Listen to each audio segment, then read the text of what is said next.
Hebreos 1, mis hermanos. El tema de hoy, Cristo superior como heredero y creador. ¿Está apagada esta refrigeración?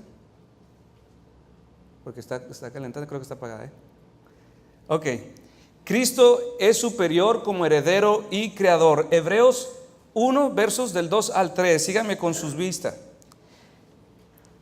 En estos postreros días nos ha hablado por el Hijo, a quien constituyó heredero de todo y por quien asimismo hizo el universo, el cual, siendo el resplandor de su gloria y la imagen misma de su sustancia, y quien sustenta todas las cosas con la palabra de su poder, habiendo efectuado la purificación de nuestros pecados por medio de sí mismo, se sentó a la diestra de la majestad en las alturas. En nuestro pasaje anterior, mis hermanos, hablamos que estos primeros 3 versos son la introducción a todo el libro de Hebreos. Este comienza diciendo: Dios habiendo hablado. La verdad de esto, de lo que hemos enseñado, es que ningún hombre o mujer irrumpió en la esfera de lo espiritual para en un momento llegar y decir: hey, hemos descubierto a Dios. La verdad de esto es que Dios es el que nos ha buscado y es Dios quien nos ha encontrado. Nuestros sentidos, por maravillosos que sean, mis hermanos, no pueden percibir las cosas espirituales. No pueden irrumpir desde la esfera terrenal y entrar a lo espiritual y entonces contemplar la gloria oculta de Dios. Cada vez que el hombre intenta conocer a Dios por sus sentidos, una nueva secta nace, una religión falsa nueva nace. Todo esto son solamente iniciativas supersticiosas, son errantes, son mortales para el alma que cree que puede conocer a Dios sin el medio de las Escrituras, sin la mediación del Espíritu Santo a través de las Escrituras. El budista dice que alcanzamos el nirvana por medio de poner nuestras mentes en blanco, una concentración absoluta, y de repente irrumpimos en lo espiritual. Los espiritistas enseñan lo mismo, los hinduistas también enseñan lo mismo. Solamente el cristianismo se distingue de estas cosas. Solamente el cristianismo es diferente a estas religiones. ¿Por qué? Mientras los otros se glorían en sus fuerzas mentales para conocer a Dios, el cristianismo sostiene que Dios se ha dado a conocer. Él ha irrumpido de lo espiritual a lo terrenal, a la esfera de lo temporal, del tiempo y del espacio. ¿Cómo lo hizo? Por medio de su encarnación, por medio de la encarnación. Al adherir a su naturaleza divina, una nueva naturaleza humana, por medio de cual la concepción virginal en María, nació Dios, Emmanuel, el Dios con nosotros. Así Dios ha hablado acerca de quién es y cómo es Él. Y en este verso 2 dice: en los postreros días nos ha hablado por el Hijo. Esta ha sido la revelación de Dios a los hombres, el Hijo. Por lo tanto, mis hermanos, nosotros podríamos preguntarnos: ¿y cómo es que Dios ha hecho estas cosas? ¿Cómo es que Dios de lo espiritual ha irrumpido en lo natural y ahora nos ha hablado? ¿Cómo es que lo hizo? En lugar de preguntarnos el cómo, el cuándo y el dónde, debemos estar más interesados en qué es lo que ha dicho. Este es el mensaje, esta es la intención del texto, que Dios ha hablado en estos días. ¿Y qué es lo que ha dicho? Esto es lo que contestaremos en un momento. Pero recapitulando brevemente, mis hermanos, y rápidamente lo que dijimos la semana pasada, y mantener el contexto, decíamos que Dios ha hablado en el Antiguo Testamento. Dios ha hablado de una manera incompleta, Dios ha hablado fragmentariamente y progresivamente. Él reveló una parte de la verdad por medio de visiones en un tiempo, después guardó silencio, espera otro tiempo y nuevamente al paso de otros años, Él habla con voz audible, Él habla con medios y señales, visiones, sueños, y de esta manera en diversos tiempos y de diversas maneras Dios comunicó su mensaje hasta la llegada de los postreros días, donde el Mesías haría su aparición y nos hablaría por última vez. Dios habló en Jesús por última vez. Hebreos capítulo 1 del verso 1 y 2. Dios, habiendo hablado muchas veces y de muchas maneras en otro tiempo a los padres por los profetas, en estos postreros días nos ha hablado por el Hijo. Esto significa que después de esta revelación, Dios ya no tiene nada que revelarle a los hombres. No hay nada que revelar. No hay nada nuevo que decir de parte de Dios.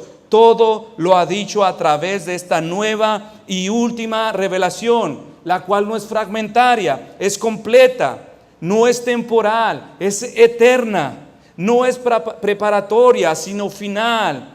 Aquella vino bajo varios medios, pero esta ha venido por una persona.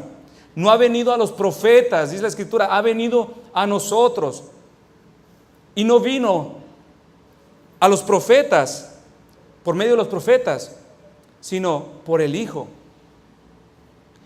La revelación a la que seremos expuestos, mis hermanos, en el trayecto de esta semana es superior a la revelación antigua en esencia, puesto que esta está completa, es superior en tiempo, porque ya nada existe después de esta. Es trascendental porque el Antiguo Testamento nos fue dado por medio de hombres falibles llamados profetas, pero esta revelación nos ha sido dada por medio del Hijo, que no es un instrumento para revelar a Dios, sino Dios mismo hablando de sí mismo y hablar y revelarnos algo acerca de Él. Y esto es precisamente lo que hicieron los apóstoles.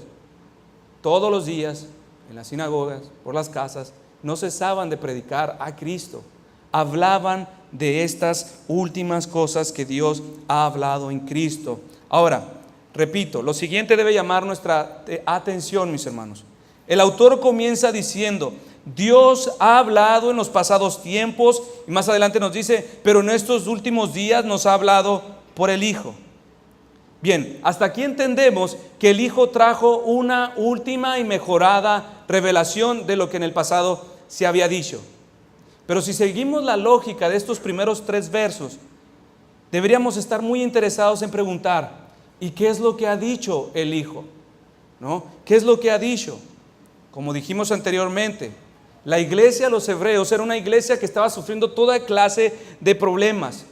En el lenguaje de Hebreos dice que tenían brazos caídos, desánimo, pies paralizados, refiriéndonos también al desánimo, a dudas, a fuertes presiones, cosas que los tenían neutralizados en la iglesia.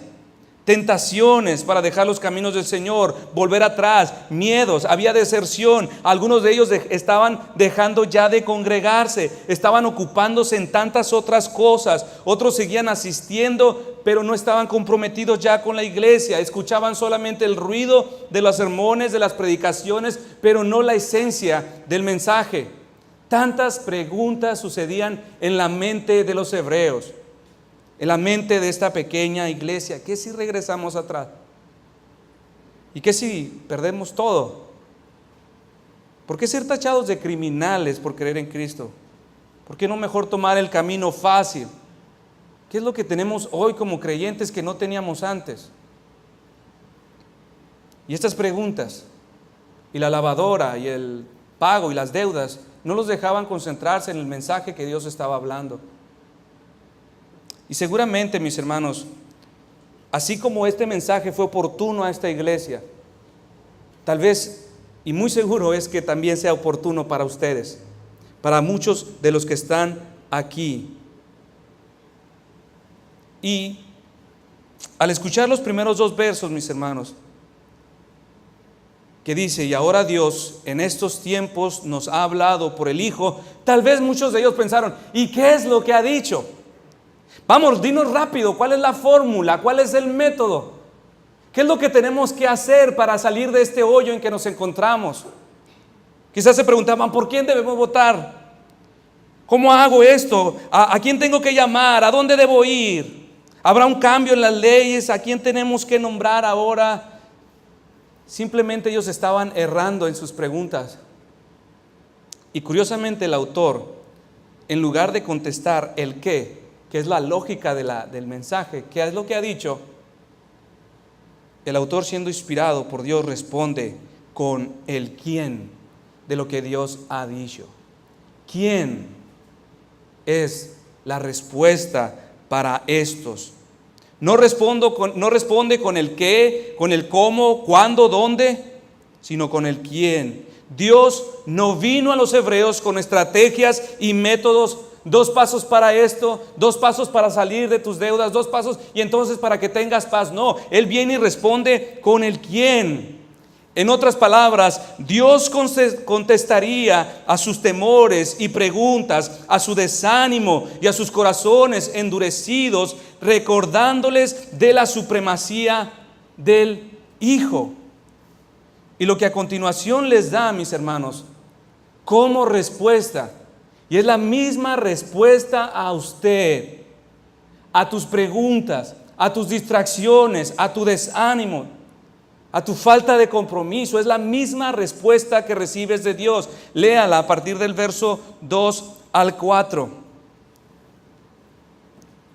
En estos postreros días nos ha hablado por el Hijo, a quien constituyó heredero de todo, y por quien asimismo hizo el universo, el cual, siendo el resplandor de su gloria y la imagen misma de su sustancia, y quien sustenta todas las cosas con la palabra de su poder, habiendo efectuado la purificación de nuestros pecados por medio de sí mismo, se sentó a la diestra de la majestad en las alturas, hecho tanto superior a los ángeles, cuanto heredó más excelente nombre que ellos. Es cierto, mis hermanos, que en nuestra vida como iglesia tenemos muchas necesidades, cosas que aún no estamos cubriendo o que no nos estamos ocupando.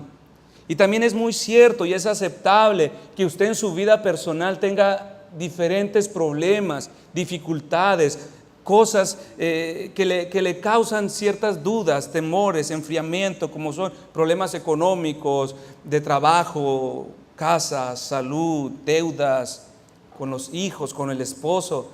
Y estas, de cierta manera, entiendo que pueden ser distractores para su vida espiritual. Pero esto que a continuación escuchará, mis hermanos, es la respuesta de Dios a cada una de esas preguntas, a cada uno de esos temores que el tanto le abruman. Esta respuesta que los hebreos recibieron a sus tentaciones, a sus miedos, a su frialdad, a su apatía, a sus corazones endurecidos, es la misma respuesta en esencia que Dios viene y nos trae en esta mañana. A todas sus ansiedades, a sus incertidumbres, a sus preguntas, Él les dice lo siguiente: Dios ha hablado y nos ha dicho que Él es heredero de todo y por quien asimismo hizo el universo.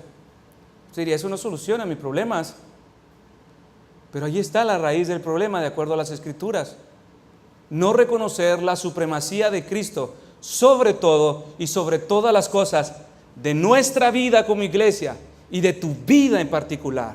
Independientemente de tus deseos, de tu preparación y de lo que creas merecer, la supremacía de Cristo es la necesidad más grande que tienes. Y una advertencia que quiero agregar, mis hermanos: después de esto que será dicho respecto al Hijo, no hay más remedio para tu desánimo. Después de esto, no hay más remedio para tus dudas. No hay más remedio para afianzarte en lo que una vez has creído. No hay más remedio para que no dejes de congregarte. No hay más remedio para comprometerte con el Señor. No hay más remedio para tu incredulidad. No hay más remedio para tu pecado y no hay más remedio para salvar tu alma. No me refiero a este sermón, a la esencia del mensaje que es predicado en todo el mundo desde hace 2018 años. Lo que el Hijo nos ha hablado. Si usted no escucha estas palabras, estas últimas palabras, mis hermanos, y si las has escuchado vez tras vez y estas no logran afianzarte en el Señor, ablandar tu corazón, disipar tus temores, es porque no has escuchado con oídos de la fe. no podrás escalar más alto y encontrar algo mejor para tu vida que lo que Dios ha dicho por medio del Hijo. Y así comienza a darnos 7 anclas gloriosas para el alma de los que escuchan, especialmente para los creyentes. Hebreos capítulo 1, versos del 2 al 3. En estos postreros días nos ha hablado por el Hijo, a quien constituyó heredero de todo. La primera ancla y la descripción gloriosa a las respuestas que necesitamos nos dice: el Hijo es el heredero. Él es el heredero de todo. Si entendemos que el heredero es el sucesor a poseer todo lo que el Padre tiene, eso es lo que nosotros entendemos. No es un concepto muy complicado de entender, ¿verdad? Pero tenemos que tener ciertos cuidados, mis hermanos. Estamos teniendo aquí, vamos a abordar la palabra heredero. Debemos tener cierta precaución a la hora de interpretar esta palabra. ¿Por qué? Heredero es un término terrenal, ¿ok?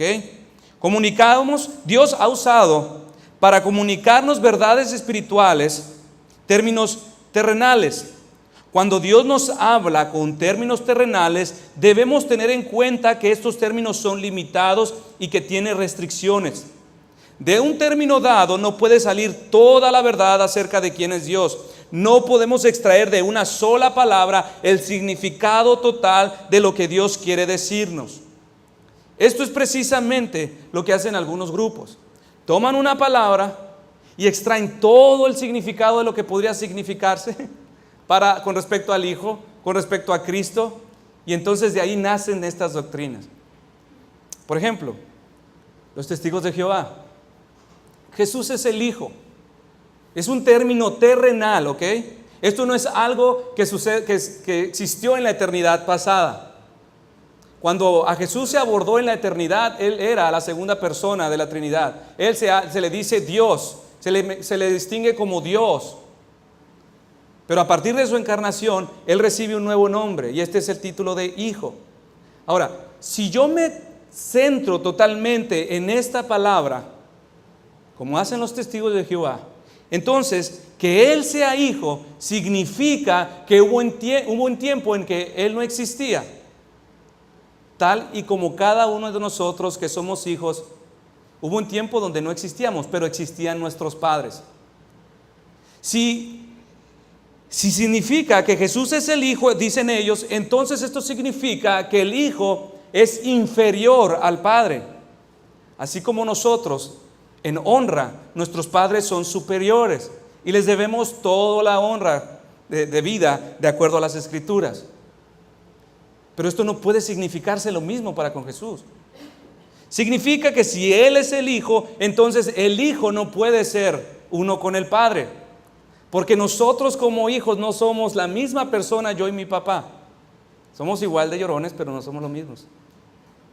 Entonces, esto es lo que sucede cuando extendemos a un extremo ciertos términos y pretendemos sacar toda la verdad de ahí.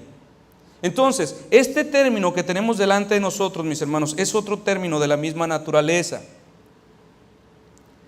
Entonces tenemos que ser igual de cuidadosos al usar este término para con el Padre. No vaya a ser que ahora nosotros, al aplicar el término de heredero, despojemos de todo lo que el Padre posee y se lo entreguemos al Hijo, de manera que lo dejemos sin nada. No caigamos en este error. Ahora, ¿qué significa heredero de acuerdo a las Escrituras y de acuerdo al contexto natural en el que vivimos? El Padre puede entregar sus bienes al Hijo de las siguientes maneras, de acuerdo a las Escrituras y de acuerdo a nuestras leyes civiles. Por ejemplo, el Padre puede entregar todos sus bienes si Él renuncia voluntariamente a ellos. Esto sucedió con Joram. Dice, en el 5º año de Joram, en 2 de Reyes 8, rey de Israel, y siendo Josafat rey de Judá, comenzó a reinar Joram, hijo de Josafat, rey de Judá. Él en vida heredó las posesiones de su padre. O también cuando un padre no puede hacerse cargo de sus posesiones, de sus negocios, por causa de alguna discapacidad, por causa de su vejez, por causa de alguna enfermedad, él puede entregar la administración y las posesiones a sus hijos. Esto sucede en nuestras leyes civiles y también vemos ejemplos en las Escrituras cuando el rey Usías enfermó gravemente.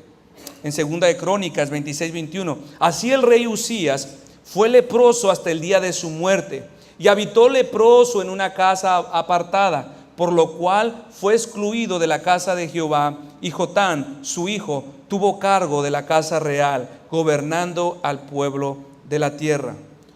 El medio más común para heredar también es por medio de la muerte de los padres. O como en el caso de David, también él fue ungido como rey, pero él no tomó posesión hasta que Saúl murió. Hay otros ejemplos extraordinarios en las Escrituras que nos hablan de hijos como el hijo pródigo, un hijo ventajoso que manipuló a su padre para que le entregara la porción de su herencia. Y entonces, en estos sentidos, mis hermanos, que hemos visto, en estas diferentes formas, es como los hombres son herederos. Pero no se puede significar lo mismo para con Cristo. No podemos decir que Jesús es heredero de acuerdo a estas formas que hemos visto. Primero, por las siguientes razones: el Padre no puede renunciar a su suprema jurisdicción sobre todo, como en el primer caso. Tampoco puede terminar enfermo, de manera que esto le obligue a tener que entregar sus posesiones. Tampoco puede morir, y así Jesús herede todas las cosas. Y tampoco el Hijo manipularía al Padre para que le entregue todas las posesiones del Padre. Entonces, ve cómo este término terrenal no aplica en toda su extensión, en todo el contexto de lo que podemos entender por esta palabra con Cristo. Entonces, ¿qué es lo que significa? Si estas formas que hemos visto no es lo que significa, entonces ¿de qué estamos hablando? Lo que tenemos ante nosotros, mis hermanos, es un término que nos ayudará a entender la preeminencia y dignidad del Hijo en relación con el Padre. Con el uso de este término heredero, el escritor nos quiere ayudar a entender la relación íntima que el Hijo tiene con el Padre al llamarle heredero. ¿Qué es lo que está diciendo? Este término nos ayuda a entender que todo lo que posee el Padre le pertenece al Hijo por derecho. Por ejemplo, si yo digo de mi esposa, y lo es, ¿no?, es la dueña de mis quincenas, ¿qué estoy diciendo? Que mi quincena es de ella y no lo puedo tocar. O estoy hablando de una relación íntima que tengo yo con ella. Si yo digo a veces, ella es la dueña de mis quincenas, estoy comunicando, ella es, ¿quién? Mi esposa. La relación íntima que yo tengo con ella la puedo determinar de esta forma. Es exactamente lo que las Escrituras están haciendo. Él es mi heredero. La relación tan íntima que existe entre ellos dos, que todo lo que él tiene, el Padre, le pertenece al Hijo por derecho. Solamente, usted sabe, mis hermanos, que solamente nuestros hijos son las personas en mi familia, después del núcleo familiar, papá, mamá, hijos, después de ellos, y en la iglesia, que pueden abrir nuestro refrigerador con toda la confianza del mundo, y yo no me molesto que agarren lo que quieran, porque son mis hijos. Y si yo he comprado estas cosas, si yo las he adquirido y son de mi propiedad, son de ellos. Al contrario, cuando ellos disponen, cuando a veces yo veo a mis hijas, las tres, a veces están ahí, abren el refri y ahí se quedan por buen rato. Es cierto que estoy gastando luz, está enfriando, pero a mí me complace verlas que están disponiendo de lo que es mío, de lo que es nuestro como matrimonio. De la misma manera, este es el mensaje que está comunicando el Padre. Eso es, lo que es mío es del Hijo por derecho. Y el texto, mis hermanos, agrega heredero de todo, y no limita esta posesión ni le restringe. Dice heredero de todo, y en un momento exponeremos más esta porción en Hebreos 2:5 nos habla de qué es lo que significa. Algunos testigos de Jehová, cuando escuchan, sí, Él es heredero de todo, pero ¿no has leído el Salmo 2:8? Dice, pídeme y te daré por herencia las naciones y como posesión tuya los confines de la tierra. Esto significa que Dios les da una parte de lo que Dios le pertenece, una porción. Pero esto no significa que Él es dueño y Señor de todas las cosas. Debemos saber nuevamente que el Antiguo Testamento es una porción de una verdad total, es un aspecto. En Hebreos 2:5, que en su momento lo predicaremos, se extiende la revelación hasta donde alcanza esta herencia, esta posesión del Hijo. Esta se extiende no solamente a los confines de la tierra y a las naciones, sino que se extiende a los cielos de los cielos y todo lo que ha sido creado. Y Jesús no solamente es heredero porque así le ha placido al Padre. Él es heredero bajo dos vertientes. Primero, es heredero legítimo de todo por el hecho de ser el creador. Y segundo, es heredero por su obra expiatoria en la cruz, donde una vasta número de almas renovadas les serán entregadas como recompensa. Como creador, Él exige su derecho a poseerlo todo. Como redentor, Él exige su derecho a recuperar todo lo que se corrompió y rehacerlo todo nuevo. Esto incluye las almas que pecaron y como redentor le fueron entregadas por el Padre como recompensa a sus sufrimientos. En Colosenses 1:15, refiriéndose al Hijo, dice: porque en Él fueron creadas todas las cosas, las que hay en los cielos y las que hay en la tierra, visibles e invisibles, sean tronos, sean dominios, sean principados, sean potestades, todo fue creado por medio de Él y para Él. Cielos y tierra. En Apocalipsis 5, vaya Apocalipsis 5, mis hermanos, aparece una descripción detallada de este título de propiedad del Señor Jesucristo. Aquí aparece hasta dónde se extiende su herencia, su posesión. Apocalipsis 5 dice: y vi en la mano derecha del que estaba sentado en el trono un libro escrito por dentro y por fuera, sellado con 7 sellos. Para empezar, dice que hay unas escrituras que él tiene en la mano. Este libro no es otra cosa más que las escrituras de propiedad que llevan su nombre.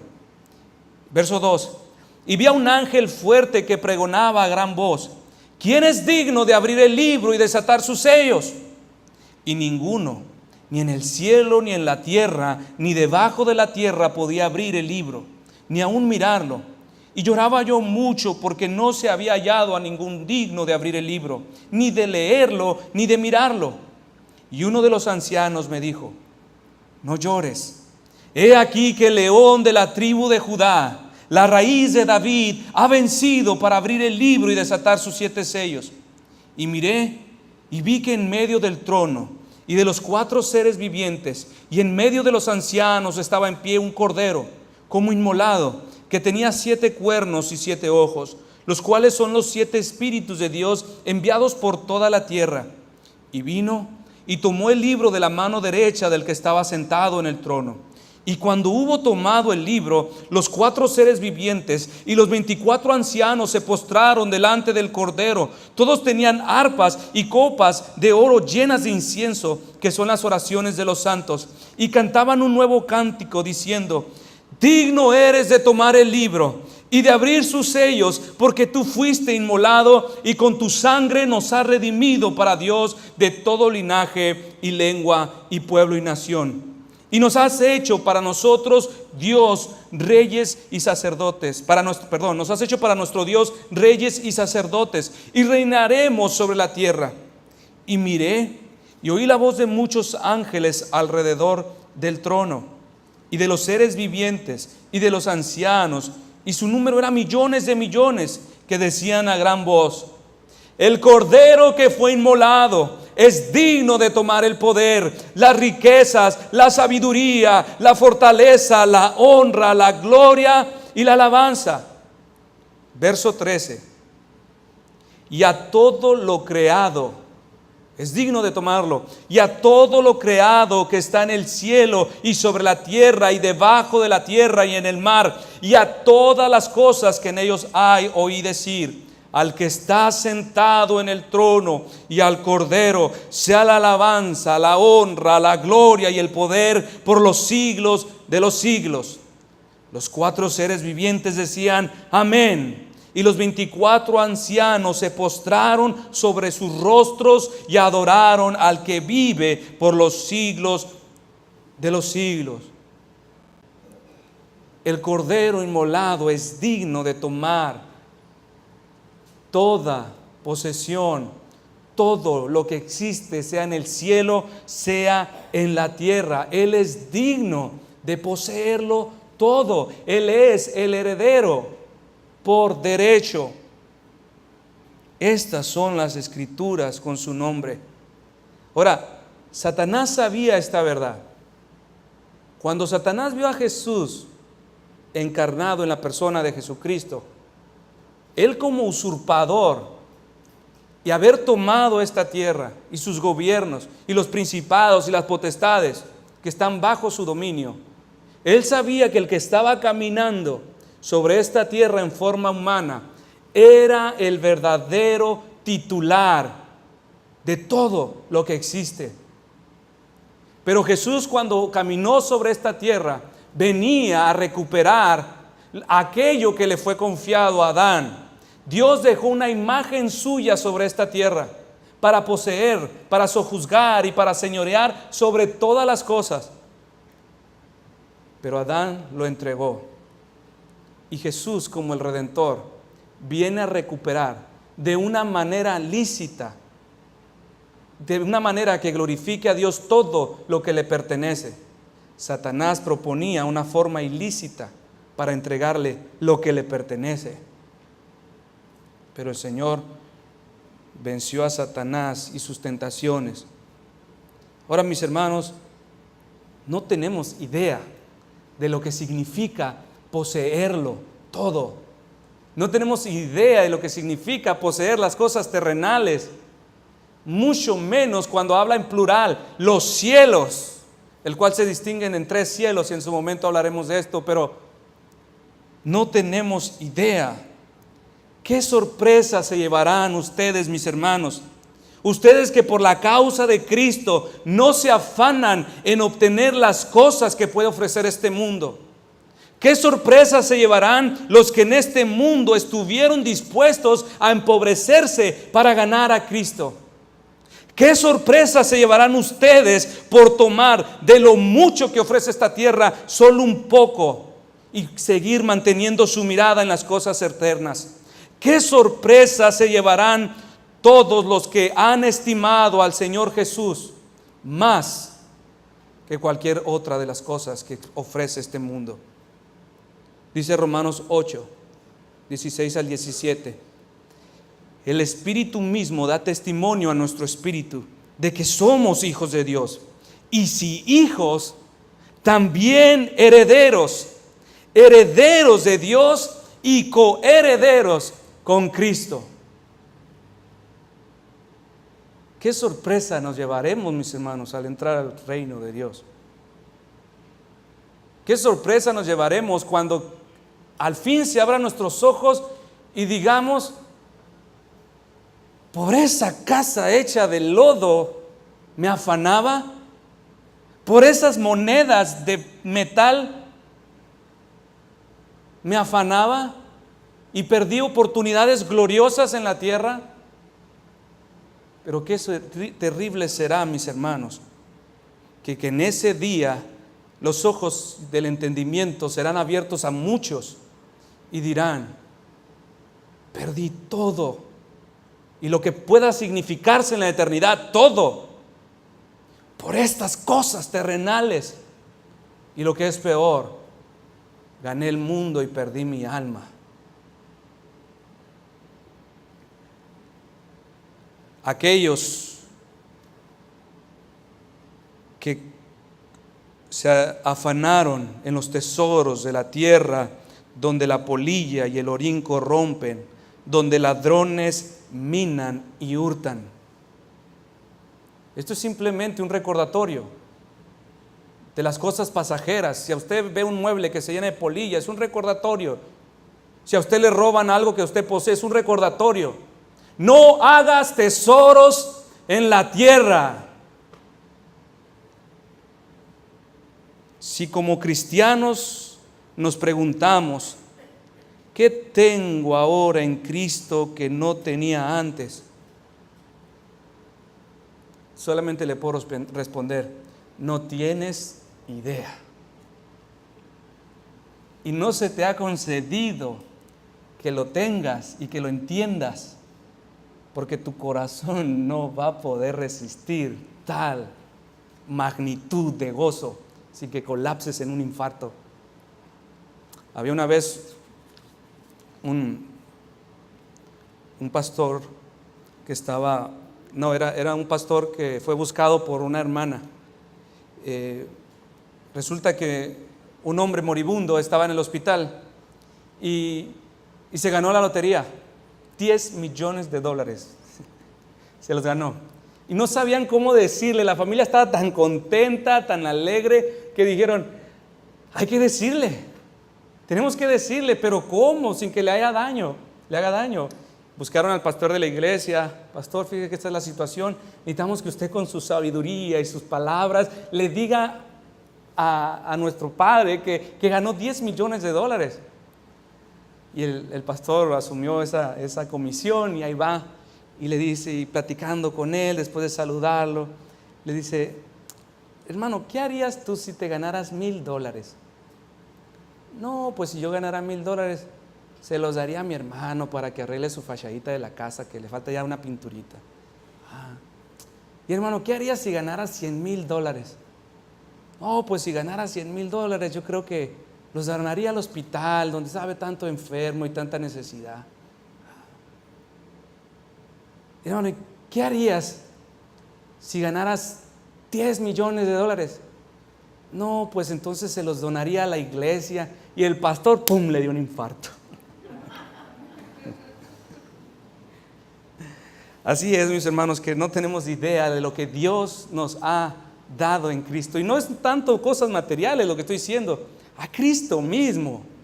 Hemos dicho desde el principio, nos referimos al quién, de lo que Dios ha hablado y de lo que Dios nos ha dado. Y ya voy a terminar. Y la segunda ancla, mis hermanos, la segunda ancla y descripción gloriosa acerca del Hijo, es que Él es creador. Hebreos 1 y 2 dice: en estos postreros días nos ha hablado por el Hijo, a quien constituyó heredero de todo y por quien asimismo hizo el universo. Una de las más grandes pruebas de la divinidad de Cristo es su poder para crear. Dice: y por quien asimismo hizo el universo. Esta palabra universo, mis hermanos, en su idioma original va más allá de comprender. Bueno, nosotros escuchamos palabra universo y decimos el cielo y las estrellas, es el universo. Pero la palabra universo que escogieron estos traductores significa todo, sea en la tierra o en los cielos. Incluye tierra y cielos, sean visibles o cosas invisibles. Colosenses 1:16, porque en Él fueron creadas todas las cosas, las que hay en los cielos y las que hay en la tierra, visibles e invisibles, sean tronos, dominios, principados, potestades. Todo fue creado por medio de Él. Y esto es lo que dice la palabra: Él por medio de sí mismo hizo el universo. Significa todo lo que existe después de Dios. Ahora, mis hermanos, Sé que estamos muy familiarizados con lo que significa la creación en el sentido de las cosas naturales, el cielo, los ríos, las aves, los peces. Pero quisiera abordar otro aspecto del cual no hemos mencionado mucho, pero Albert Walters en su libro La creación recuperada se enfoca en un aspecto de la creación el cual no es muy común y que seamos instruidos. Bueno, se está haciendo, pero para distinguirlo.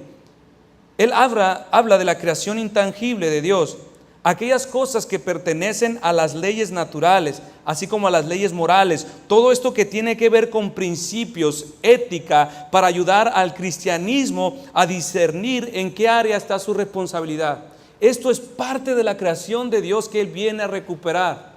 Todos estos principios de moralidad, todos estos principios espirituales, la ley escrita en el corazón de los hombres, son cosas que están incluidas en ese plan de recuperación. Él dice, por ejemplo, para ilustrar lo que está explicando, todas las escuelas y los negocios tienen ciertos aspectos constantes que los distinguen de otras instituciones. La constancia de estos aspectos distintivos deben referirse a la naturaleza de la realidad establecida por Dios, que es lo que está diciendo. Por ejemplo, yo tengo 3 niñas, ¿ok? Y quizás si yo fuera patrón y tuviera empleados, aún Dios ha dado leyes en esta forma de creación, donde yo como padre me debo de dirigir de una forma a mis hijas. Ahora, si yo me equivoco y trato a mis empleados como hijos, probablemente quiebre mi empresa. Y si trato a mis hijos como empleados, probablemente dañe a mi familia. Si yo me comporto de cierta manera en un parque, no me comportaré de esta manera en un funeral. ¿Dónde dice que no puedo hacer esto? Le llamamos el sentido común. Pero aún estas cosas forman parte del diseño y de la creación de Dios. Dice la confesión, la que estamos estudiando, Él es Señor de la conciencia. Y Él ha creado estas cosas invisibles y las ha plantado en nuestros corazones para que nosotros funcionemos bien. Cuando usted le dice al niño, baja los pies del sillón, cuando come con la boca cerrada, no mastiques con el chicle, no mastiques con chicle con la boca abierta o comida, el hijo puede responder, ¿dónde dice? No, algunas veces así respondemos. ¿Y quién lo dice? Bueno, por sentido común. Estamos respaldando un aspecto de la creación de Dios que es intangible. Pero hasta eso, mis hermanos, hasta allá tiene los alcances de la creación de Dios, de Cristo. Y cómo Él recupera estas cosas lo abordaremos después. Entonces, violentar este orden, mis hermanos, todas estas cosas, como Dios las ha establecido, va a producir mucho daño. Y esto es lo que sucede. No hemos hablado en la clase con el pastor, mencionó algo del arte, de la música. Son medios que los reformadores tomaron no como algo que le pertenecía al mundo, sino algo que tenía que ser restaurado, recuperado, para que expusieran la gloria de Dios. Por ejemplo, el arte, por ejemplo, la música, los talentos. No vamos en contra de ellos, son aspectos de la gracia común que sirven para exaltar la sabiduría, la belleza, todas estas cosas que se encuentran en Dios. Pero cuando nosotros no respetamos estas cosas, estos principios que el mismo Señor Jesús ha creado, tenemos pinturas de arte con imágenes obscenas, vulgares. Tenemos música que exalta el adulterio. Tenemos cinematografía de todo tipo. ¿Dónde dice? Podrían responder. Pero aún hasta eso se extiende el gobierno de Dios, porque le pertenece por ser el creador de estas cosas. Cuando el señorío de Cristo no se reconoce sobre el universo que conforma la creación, entonces tenemos una perversión de todas las cosas. El Señor es Señor de la conciencia. Entonces, el sentido de la palabra universo va más allá de nuestra comprensión. Se extiende a las cosas espirituales y se extiende a las cosas terrenales y a las leyes que le rigen. Para terminar, mis hermanos, voy a citar lo que algunos científicos han expresado acerca de la creación, aquellas cosas que pueden ser perceptibles por nuestros ojos. El físico Stephen Hawking, quien ha sido considerado el más brillante científico después de Einstein, escribió en uno de sus libros: nuestra galaxia luce como un pastelito de remolino, dice. ¿Saben los pastelitos que tienen con forma de remolino, de canela? Dice, nuestra galaxia luce como un pastelito de remolino en una pastelería, considerando que cruzar de un pastelito a otro pastelito nos tomarían 100,000 años luz, un aproximado de 600 trillones de millas. Ahora sabemos que nuestra galaxia es una de cientos de miles de millones que pueden ser vistas por nuestros más poderosos telescopios. Cada una de estas galaxias contiene más de cientos de miles de millones de estrellas. Se calcula que la distancia promedio de una galaxia a la otra es 3 millones de años luz. Otro científico llamado Edwin Hubble dice, demostrado, basado en el efecto Doppler. El efecto Doppler son las ondas de sonido. Por ejemplo, si esa luz se aleja, se va disipando al punto que se ve roja y desaparece. O cuando usted ve un carro, es por el efecto de las ondas Doppler que usted sabe que se acerca, porque la luz va en aumento. Entonces usted puede definir, este carro viene para acá.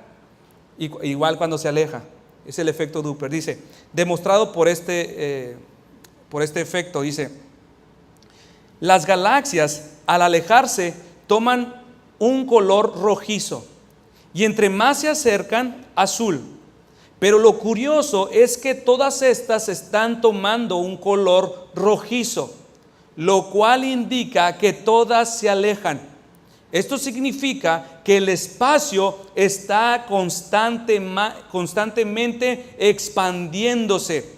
Los científicos, basados en este descubrimiento, calcularon que la galaxia más cercana cercana a la nuestra, que podría estar a 8 millones de años luz, se aleja a una velocidad de cientos de millones de millas por hora. Los científicos ilustraron este comportamiento por medio de un globo. Ellos tomaron un globo, metieron unas canicas, ¿no? Entonces, mientras el globo se infla en un espacio, yo creo, sin gravedad, dice, las canicas se separan. Dice, pero este es un ejercicio, este experimento tiene cierto error, porque el globo, dice, se expande sobre el espacio donde se practica el experimento. Pero dice, pero estas galaxias se están moviendo sobre la nada. ¿Qué le dice esto? Que desde el momento que Dios en el principio dijo, sea el espacio, se expandan los cielos, esa orden continúa hasta el día de hoy. El universo expandiéndose sobre la nada, obedeciendo la voz del Todopoderoso. Otro científico, y por último, otro científico brillante nos dice que para que las condiciones y posibilidades de vida en la tierra existan, exige que tantos miles de millones de condiciones y circunstancias interrelacionadas sucedan en el orden preciso y a la vez simultáneamente, refiriéndose a procesos químicos, cantidades, temperaturas. Usted sabe lo que sucede cuando te equivocas con un gramo más, o que la temperatura, la química se podría echar a perder. Dice, este científico alcanza a contemplar que para que las condiciones de vida se den, tuvieron que existir grados de temperatura, de cantidad, de gas, de líquido, precisos, unas cosas debieron suceder simultáneamente y en el orden preciso para que las condiciones de vida existan tal y como las conocemos hoy. Tergiversar el orden, las cantidades, sea lo que sea, dice, perturbaría la posibilidad de la vida. Dice, es imposible que exista otra galaxia, dice, como la nuestra, o otro planeta con las oportunidades de producir vida. Ellos obviamente que sabiendo todas estas cosas no glorifican a Dios. ¿Por qué leo todo esto, mis hermanos? Para enfatizar el maravilloso y glorioso poder creativo del Señor Jesucristo. Y las cosas espirituales, mis hermanos, son mucho más complejas y mucho más puras y elevadas que las cosas terrenales. Entonces, aún la creación misma no nos ayudaría a entender la superioridad de Cristo. Lo que tienes en Cristo no nos ayudarían.